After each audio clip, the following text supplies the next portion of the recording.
The rules of the old game. Religion. Where did we come from? Where are we? Where are we going? What should we do with our lives?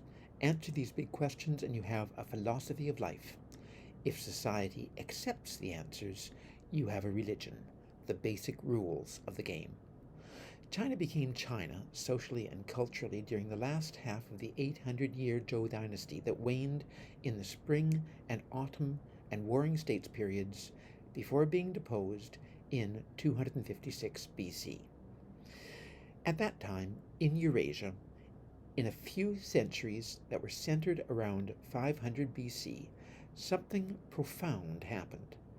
That was the Axial Age. Basic rules of the games were being written throughout Eurasia. In Greece, Cleisthenes wrote the Athenian constitution. In Israel and Judah, scholars wrote the Tanakh, the Jewish scriptures that became the Old Testament of the Christian Bible and a foundation of Islam. In Iran, Zoroaster founded Zoroastrianism. In southwest Nepal, the Buddha was enlightened. In northeastern India, Lord Mahavira set up Jainism. And in China, Lao Tzu and Confucius laid China's philosophical foundations. Religion has existed for as long as human society has existed, but self-conscious religion was born during the Axial Age. Self-conscious religion answers the great questions in a way that is understandable to and partly for the benefit of non-believers, outsiders, those who do not believe the answers that are given to those big questions. During the Axial Age, the greatest empire that the world had ever seen, the Achaemenid or First Persian Empire that stretched from Greece in the west to India in the east, arose. Cyrus the Great, the founder of that empire, was famous not only for writing what has been called the world's first Bill of Human Rights, but also for encouraging the conquered peoples of his empire to maintain their beliefs and their rules and to codify them. We'll probably never know exactly how ideas passed between Achaemenid Persia, India, China, the Middle East, and the Mediterranean, but we do know that the ideas did pass. The Axial Age were years not only of intellectual ferment, they were years of technology transfer. The Middle East was more advanced than the Far East, and technology flowed as technology always flows, downhill, from high technology to low technology lands. Iron smelting, essential for making good tools and better weapons, made its way east to China. China, in the throes of warfare and dynastic decay of the spring and autumn and warring states periods, enjoyed the greatest intellectual flowering of its entire history. 100 flowers were blooming, and 100 schools of thought were contending. At least, that's what the old saying says. Actually, there were only about 6 major schools of thought: Taoism, legalism, Moism, the school of names, and the school of military. And of course, the school that won, Rujia, Confucianism. At first glance, Confucianism seems an unlikely candidate for the foundation of the society that was for the next 1,500 years the most consistently innovative society on the face of the earth, Imperial China. Confucianism was backward-looking. It practiced the ancient rites and venerated the long-gone emperors of the early Zhou dynasty years. It was paternalistic. Its adherents strove to be gentlemen, fitting into society, eschewing disruption, and it supported government bureaucracy. Yet unlike other religions of the time, Confucianism was humanistic. Man mattered most. The preservation of social order and the improvements of society were good. The ideal Confucian gentleman was benevolent, clear, and sincere, learning from the classics and from nature to better run society. Was Confucianism a religion? Well, if a religion is a belief system that answers the big questions of life, then yes, Confucianism was a religion. Where did we come from? From our ancestors to whom we owe reverence.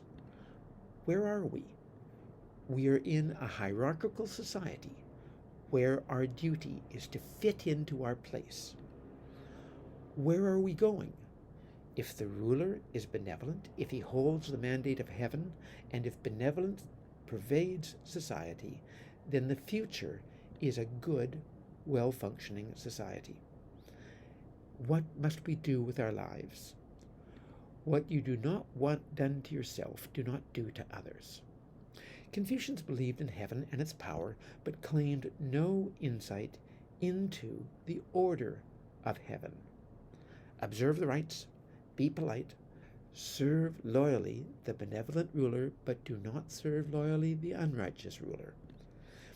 Confucians did not have their own teachings about the beginning and the end of time, so Confucians could embrace these aspects of other religions as well as Confucianism. China was united in 221 BC by Qin Shi Huang, who chose legalism, not Confucianism, to guide his state's rules of the game. But his dynasty did not last much longer than Qin Shi Huang himself. After a civil war, China was united under the Han Dynasty, which lasted for 4 centuries. Its philosophy, chosen by its founder, the peasant revolutionary Liu Bang, Han Gaozi, was Rujia, the teachings of Confucius. Scholar-bureaucrats were revered as society's top class, followed by farmers, tradesmen, and finally merchants. In Imperial China, the mandarins were screened by a great social innovation, the national examination.